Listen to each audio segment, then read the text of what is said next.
Yep. Hey, come say hi. You want to say hi? I do not want to say hi. She won't do it. My beloved better half. Hello. I will say hello. Michelle is gonna go help a friend. We were gonna go live last night, but we were gonna do a show Monday. But you get the Wednesday show. Today is August 28th, 2019, and you get me, and me, and me, Break. and me. Did you guys know that the Obamas just bought a new home? They did. It's really a modest place.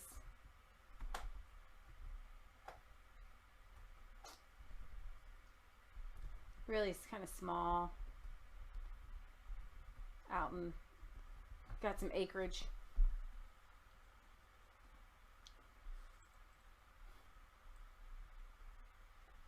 They bought a giant mansion on Martha's Vineyard. I want to show you a picture.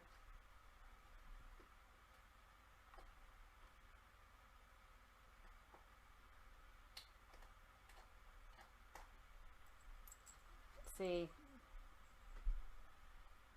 here it is. This modest home, small. I'm sure it's got an outhouse. $15 million. I think it's 26 or 29 acres. Private beachfront property. Edgartown, Massachusetts. With deeded rights and a boathouse. The sprawling lawn leads to a nearly 7,000 square foot home. You know what Obama said? Here we go. He said, you get to a point where you have so much money. You can only eat so much food. Your house can only be so much so big. He literally said that. Like, I have so much money, I don't even know what to do with it. So he buys this. Martha's Vineyard. My thought was that he just wanted to surround himself with rich white people. Why didn't he buy a nice place in, the middle of Chicago or suburbs, or surround himself with black people? Why isn't he in a black neighborhood? He surrounded himself with the white supremacist elites. That's his buddies. That's his friends. They're not my friends. He's a white supremacist. Yep. So anyways, that's the coast, right? Well, do you think that they believe in climate change? Do you? Because AOC says that she is going to have one less child.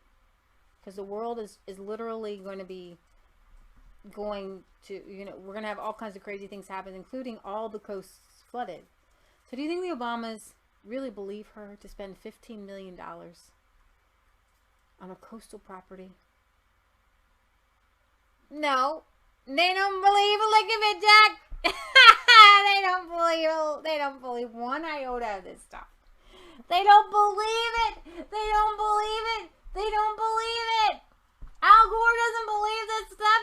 He's got mansions all over the place. His electricity bill is sky high. They don't believe it. You have rich billionaires taking private jets across the world to climate change. Really? And I could go off on climate change. You guys, the environment is pretty stinky right now. We got a lot of pollution. We got a lot of factory farms. And I want green grass just as much as everybody else. But this is the satanic mind control over people. They're not trying to stop pollution. They're not trying to stop the factory farms, even though she mentions it every once in a while. She's not trying to do what it would take to bring them back. She's like carbon. It's like pie in the sky. It's literally the king's new clothes. Okay. I'm going to torture you for 60 seconds.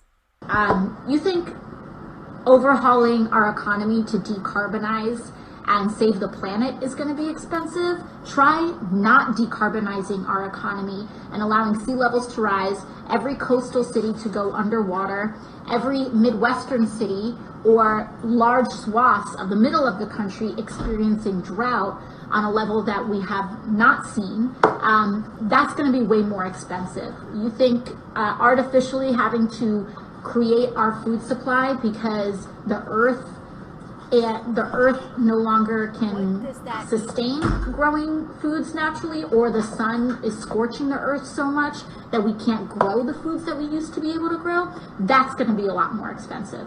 So Cheeky here, seen way too many sci-fi. We need to bite the bullet on the cost, because the alternative to not spending the money is A, death, and B, spending even more money. So this is embarrassing, even by her standards. The Obamas just showed you that they don't believe in this, Jack. All right? And this is the satanic mind control, because AOC's Green New Deal has nothing to do with anything green. Not saving the environment. It's about free college and free medical care. Even the architects of the Green New Deal say it was never to protect the environment or help the environment. It was about total communist financial change in America. Is nothing to do with helping the environment. If you want to help the environment, then you loosen regulations on small farms. Okay? Make the easiest law in America for farming and make it federal nationwide. For example, there's laws called cottage food laws, meaning there are certain things that you can make in your home and sell. And certain states have really broad and open cottage food laws. I believe New Hampshire just passed some good ones. I'm not sure. Forgive me if I'm wrong. And then some states have really harsh cottage food laws. So if you want to can up some jellies or jams, you might have to have like a food permit or a kitchen permit to make these things. Now, a lot of them allow for things like a canned food or a cooked food that's like canned and shelf stable. But if you want to make like a pumpkin pie that might need to be refrigerated, then you can't sell that. Or maybe even a lemon meringue pie, because it has eggs. I don't know, that are top. I don't know. And like here in Ohio, you have to, if you're going to sell your eggs not on your farm, you can sell them on your farm to anybody. But if you're going to take them to a farmer's market, somehow that changes the whole shebang, and you have to have somebody come and inspect your home. You can't have a dog in your home at all. What kind of farmer does have a dog? And they check your water for anything in your water, like well water. And they check your thermometer. It's not that big of a deal, but it is kind of a big deal. So we can sell our chickens off of our farm, but we can't, if we want to sell them, we can sell them at a farmer's market. There's a certain, like, so many thousands you can sell at a farmer's market. And our friends do. We have some friends who do sell them at farmer's market. But I would like those laws to be taken away, because some states don't make you wash your eggs. I don't want to wash my eggs. I don't want to sell washed eggs to people. That makes them less safe. So that's like one rule. That's one law that I would make easier. Okay. Are you ready? I don't think you're ready. Brexit, baby. I'm probably going to play this again. So this is the Brexit party. Nigel Farage's Brexit party. I want to play this first. And then we're going to get into Bojo. Bojo, baby. Back in March of this year, all seemed lost from a Brexit perspective. We had a Labour and Conservative Party, both of whom were happy not to take us out of the European Union. We had many of the 500 MPs who voted for Article 50, who'd reneged on their promise. And the talk was that not only were we not leaving the European Union, but we were to face a second referendum.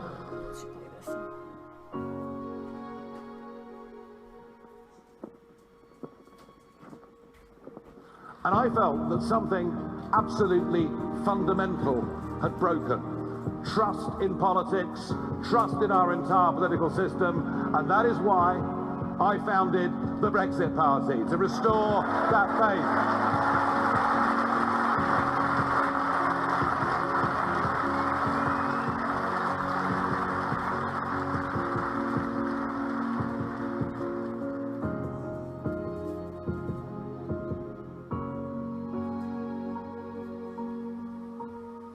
We managed to turn all of that anger that was out there in this country into optimism and hope. We made people begin to realize that actually Brexit was going to happen because the British people have made up their minds and we will not be changing it.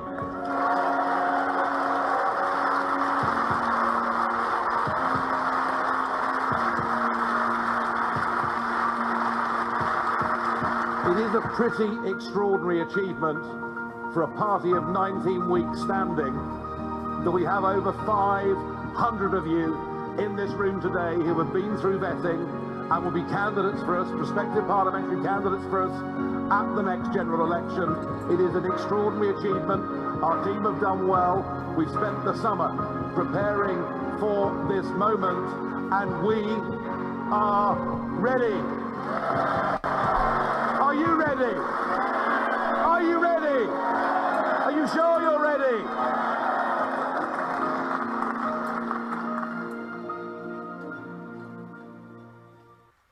I'm ready.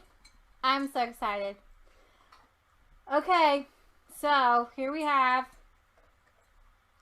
I love my life. Here we go. Where are we? Where are we? Where are we? Where are we? Where are we? British government to suspend Parliament for 5 weeks, outraging anti-Brexit rebels. Brexit is happening. It's on the plates. Bojo's government is activating the constitutional mechanism to suspend Parliament on today, the Wednesdays. A move which has outraged Remainers because it limits the amount of parliamentary time available to them to sabotage Brexit taking place at the end of October. The Prime Minister confirmed will take place on Wednesday and will see what is called in Westminster jargon prorogation. Let's put it a little bit too many rolled R's there. Last 5 weeks between September and mid-October. Parliament will reopen on October 14th with the Queen's speech, the ceremonial delivery by the monarch of a speech written by the government outlining their political intentions for the coming session. It is normal for a new government to bring forward a Queen's speech, and the announcement follows Bojo's replacing Theresa May as Prime Minister and building his own government on July 24th, but pro-Remain activists and politicians have reacted to the announcement with undisguised anger. The timing of the announcement severely restricts the amount of parliamentary time they have to submit the 2016 referendum in which the British people said they wanted the country to leave the European Union. The departure has already taken over 3 years to come to fruition. It is nearly 6 months late from its originally legally mandated withdrawal date. Conservative Brexit rebel Dominic Grieve, the former Attorney General who has spent months actively plotting against his own government in endless bids to frustrate the will of the British people, was one of the strongest critics. He called the suspension pretty outrageous and rejected the government's claim that the move was about starting a new parliamentary session. You have, order! He's pretty mad. What's his name? I keep saying it, Dan Crenshaw. What is, your favorite, he's funny, but he's just political, he's not neutral. Okay, everybody be nice. I know, be nice, be nice. We do have some four-legged creatures with us. Okay, we've got to be nice. Here. I brought down a little treat for him, now they're fighting. Okay, Grieve was joined in comments by Philip Hammond, who was Chancellor of the Exchequer, Britain's finance minister under Theresa May's government, but resigned before Bojo had time to fire him, a die-hard Remainer, who it is claimed sabotaged Brexit preparations during his time in government. Hammond said Wednesday, it would be a constitutional outrage if Parliament were prevented from holding the government to account at a time of national crisis, profoundly undemocratic. The anti-Brexit Labour politicians also lined up to signal their anger with senior figures calling the prorogation scandalous and dangerous. They knew it was coming. The government itself played down the announcement. Conservative Party Chairman James Cleverly MP said the development was unsensational, summarising it as the government to hold a Queen's speech just as all new governments do. Meanwhile, a government spokesman characterised it as, this is about the NHS and violent crime and not Brexit, and the courts have no locus to interfere in a bog-standard Queen's speech process. Speaking to Sky News Wednesday morning, Prime Minister Boris Johnson made the announcement official and reinforced the official line that the decision was about governing the country rather than Brexit. He said, "We're not going to wait until the 31st of October before getting on with our plans to take this country forward. This is a new government with a very exciting agenda. All you should take from this is that we are doing exactly what I said on the steps of Downing Street, which is we must get on now with our legislative domestic agenda. Under the British Constitution, a parliamentary session is prorogued, that is to say suspended, at regular intervals to allow a new session to begin. This is a duty performed by the Queen on the advice of her ministers through a body called the Privy Council. While the Queen could theoretically refuse the instruction of the government, in practice the monarch always does as instructed by the government and has done so for centuries. The outrage of pro-Remain activists at the government attempting to deliver the Brexit vote made by the British people in 2016 leaves the country in a strange situation where left-minded politicians who would normally be outraged at the Queen making any decisions for herself are now demanding that she do just that to suit their agenda. One such group is the anti-Brexit Best for Britain. They went so far as appearing to threaten the Queen with future consequences if she didn't abandon her constitutional duty and followed their instructions instead. The group leader said she would do well to remember history doesn't look too kindly on royals who aid and abet the suspension of democracy. Wow, that's like totally a threat. But what does Trump say? Love UK, baby. President Trump gives Boris Johnson boost as PM outrages anti-Brexit Barbados. U.S. President Donald Trump wrote of his support for the UK Prime Minister Boris Johnson Wednesday, just hours after the British leader announced he would be suspending Parliament in September and October, a move which has outraged, the outrage, whatever. UK Prime Minister Boris Johnson will be a great leader, Donald Trump said Wednesday, but he also took the time to affirm his well-known affection for the country of his mother's birth, writing, "Love UK!" The message came as Boris Johnson announced, yeah. So you got Jeremy Corbyn, everybody's against it, blah, blah, blah, but Dellingpool from Breitbart says, Brexit is happening. Savor those Remainer tears. Britain is definitely leaving the European Union on October 31st. Isn't it odd that this simple fact should arouse such controversy? We voted to leave, after all, by a margin of over 1 million back in June 2016. Yet, in the 3 years since the small, unrepresentative, but asymmetrically powerful group of Remainer holdouts in the government, in the civil service, in the media, in academia, in the legal profession, in finance, and big business has thrown so many spanners in the works to try to thwart democracy. She's got her bed. She's carrying it around. That's absolutely hilarious. Thwart democracy and to stop Brexit happening that it seems almost miraculous that we're finally getting out. Hey, yo, ma. Baby girl. Don't do that. Don't do that. Don't do that. Don't do that. Okay, that's right. I don't want to send him home with a messed up dog bed, you know? Just chill, baby. Chill, baby. Hey, yo. Yo. There's more food in there. Right there. Right there. Okay. All right, the Remainers have gotten themselves into an awful tits that they will no longer be able to use the parliamentary process to block Brexit. That's because, with the prorogation. This guy says, the Prime Minister has finally come out as a dictator. I've had enough of being outraged. We must get rid of him and this loathsome gag as soon as possible. With this, the unelected pound shop dictator Boris Johnson threatens to end Britain's long history of parliamentary democracy. If Parliament is silenced on the biggest issue of our time, we must take to the streets in peaceful protest. A kind of coup is taking place. They said, hey, sweetheart. We're not gonna play that game. All right, okay. We're getting a little bit antsy, so I better sum things up. They've been so good for so long. I got more stories, but we'll cover them later. Hey, cheaters never prosper. Cheater weeder. Hey, please, thank you. So I'm going to let's go to Twitter, and let's just look at what's trending here. Let's see what Nigel has to say.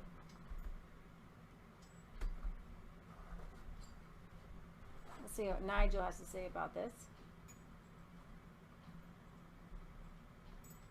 If anything. Let's see. If the Prime Minister is brave enough to do the right thing and go for a clean break Brexit, we would put country before party. But not, hey, sweetheart. Don't break things up. But not for the first time in recent weeks, I find myself asking, does Boris Johnson have the courage to do the right thing? So, we'll see how this turns out. We shall see. Let's see. We got on Brexit here. We got some troublemakers.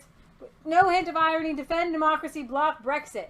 After attempting to explain that this was oxymoronic, I was outed as a Brexit Party MEP by a crowd member who bellowed, "You should be in prison." Defending democracy.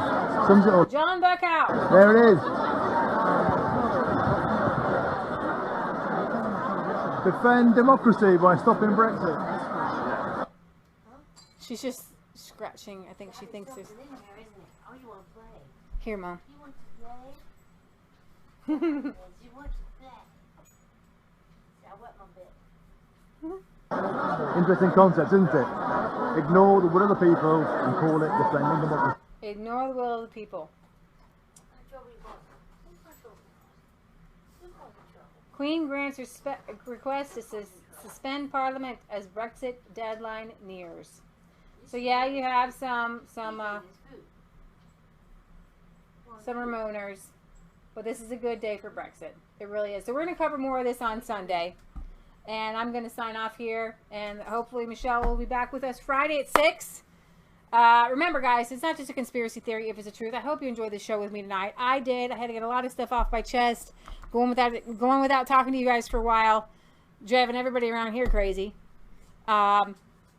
So I just hope you guys have a good week, blessed week, and you're encouraged, but are informed of your enemy. You have to know where your enemy is positioned and what kind of battlegrounds they've taken, so we can fight for them to get back. Let's see. If they do not leave, Britain will go to civil war. The English are ticked. We know historically how good we are when we set our mind. Germany knows too. Speaker John Burkow, thanks, Patriot Gallery. The parties have their party conferences during this time, so are not in Parliament anyway. So whatever, not a big deal. The Parliament will be off for 4 weeks of that 5 weeks anyway, so it will only mean a 4-day suspension anyway. Just stop craziness. Thank you for that, Stuart the Brit. Notice they had candidates ready to run in every district across England. So we'll see. I hope the Brexit Party actually does take off. They can't take on the Queen. She's the boss. John Burkow. Thank you, guys. Burkow. We got you. Order. Yeah, we only have 11.5 years left, thanks to AOC. Don't fight over the food. We got the more food. All right. So, guys, remember, we have a P.O. Box 107. Milford, Ohio, 45150. If you want to send us your letters, we want to read them on air. Like I said, I got some stuff to show you guys on Friday. Friday's a good day for that anyways. Thank you guys for being here. This has been fun. Fun for me to just kind of hang out with you. So I don't have to worry about talking over Michelle, which I tend to do. And apologize profusely. I just get so much going, and she tries to talk, and I just like cut her off. And so now I just cut myself off because of my own thoughts. The joke. All right. Remember, it's not just conspiracy theory if it's the truth. Right? They're coming at us from all angles, but we're going to take them down to the power of God. Oh, when you mentioned Google, did you mention that it has like 12 companies that it's invested in its pharmaceutical? Google has invested in pharmaceutical companies. That's why they're putting down natural stuff. There's no money in baking soda. But they themselves are invested, so they're actually rigging the system. They're rigging the system. For themselves. All right, guys. I got some dogs here. They got some ants in their pants. So let's go get those ants out of those pants. I love you guys. God loves you, and God bless. And we will see you Friday at 6 o'clock and Sunday at 1. We're gonna be here, God willing. No earthquakes or craziness. We will be here Sunday at 1, hopefully. All right, guys. So I'm gonna sign off here. Thanks, Michelle, for helping me get everything set up. And now I have to. All I'm supposed to do is shut it down. So where we go, we're there, we're gone there. Oh, I forgot my ending. Let's do that next. No, we're going to do an ending here.